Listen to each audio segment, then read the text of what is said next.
Sixers fans, what's up? So, first of all, part of my appearance, I'm outside of my gym.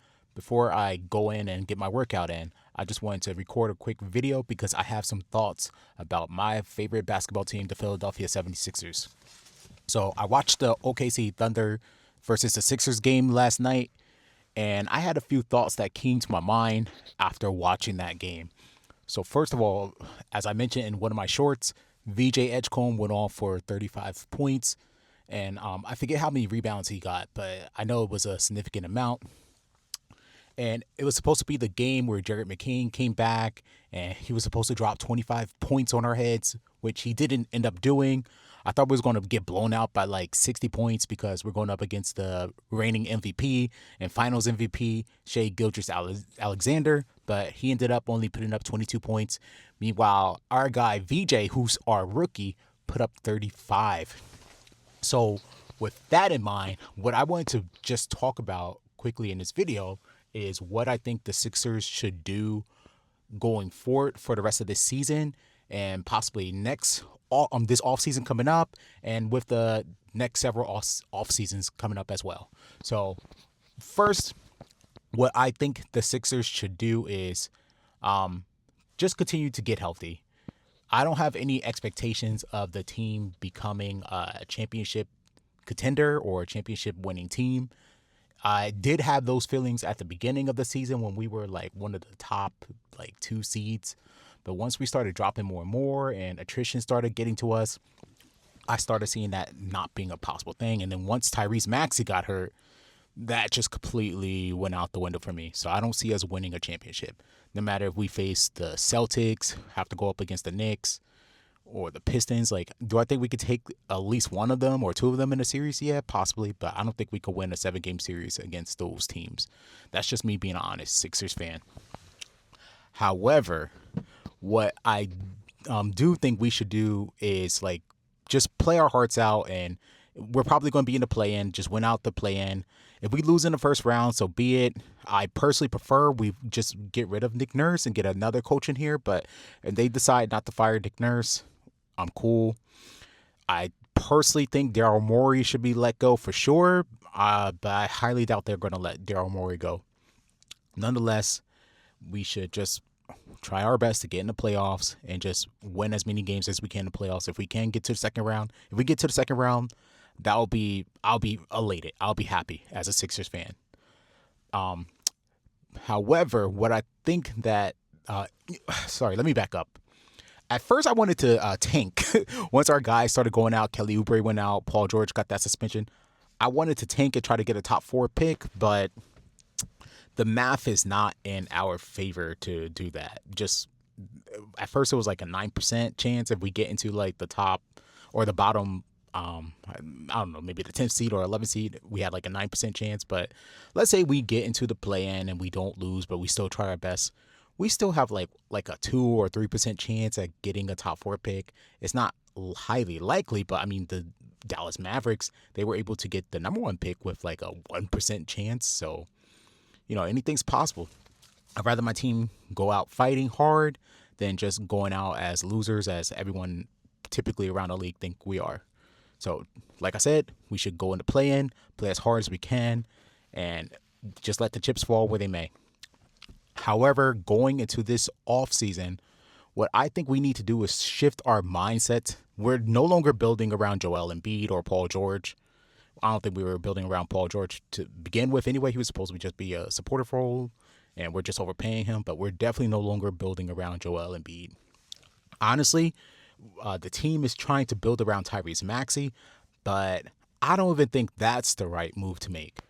Seeing what I saw VJ Edgecombe do last night, I honestly think we need to start building around VJ Edgecombe. That does not mean that we need to trade Tyrese Maxey, because I think Tyrese Maxey is a very, very important part of this team.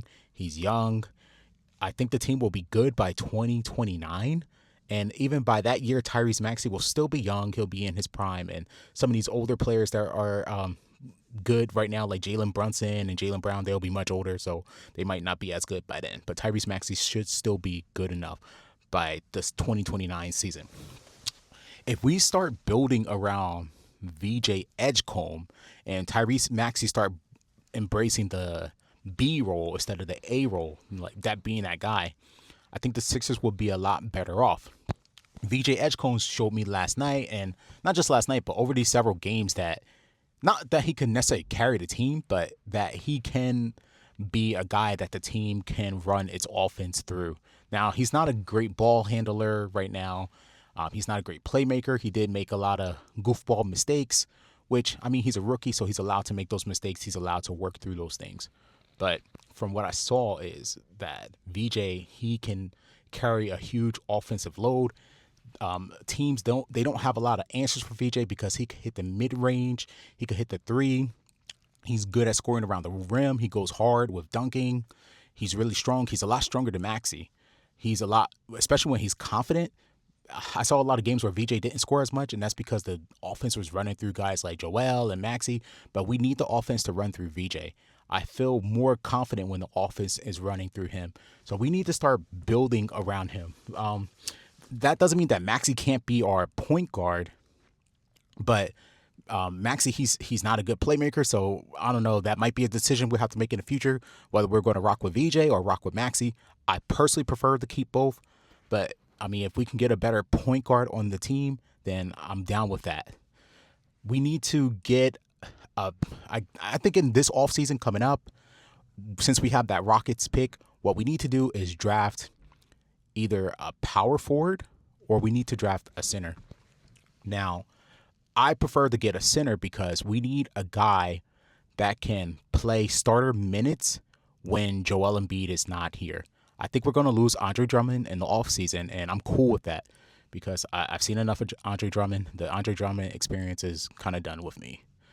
I still like Adem Bona, but he's not a starter. I don't see him being a starter caliber player. He makes too many mistakes, and honestly, I think he's too undersized. I don't think a center should be 6'10". I think a center should be at the bare minimum at this point, like 7 feet, no lower. Not even like 6'11", but 7 feet, and they have to be able to shoot a three. If they can't, then you can't keep up with the modern NBA. Now, Adem Bona has like the pace.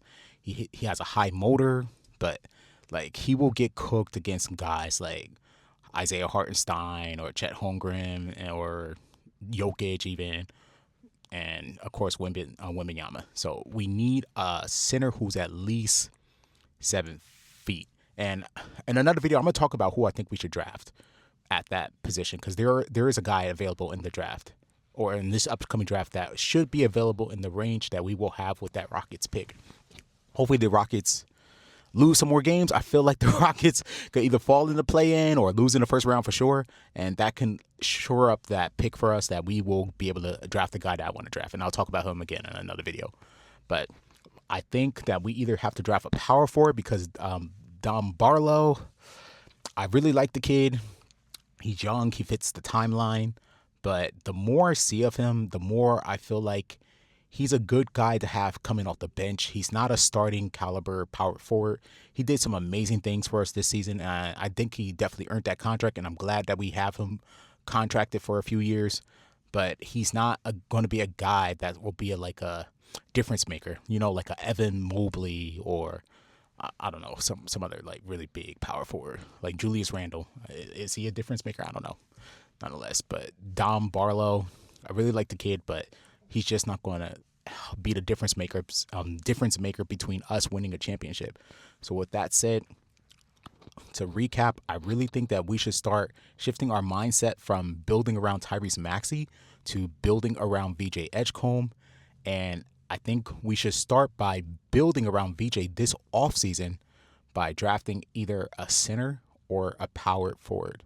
But with that said, that's all I really have to say for this video. If you like this video, please leave a like, comment, and subscribe. Please share this video all around the world with your family and friends. And until the next one, I'm out.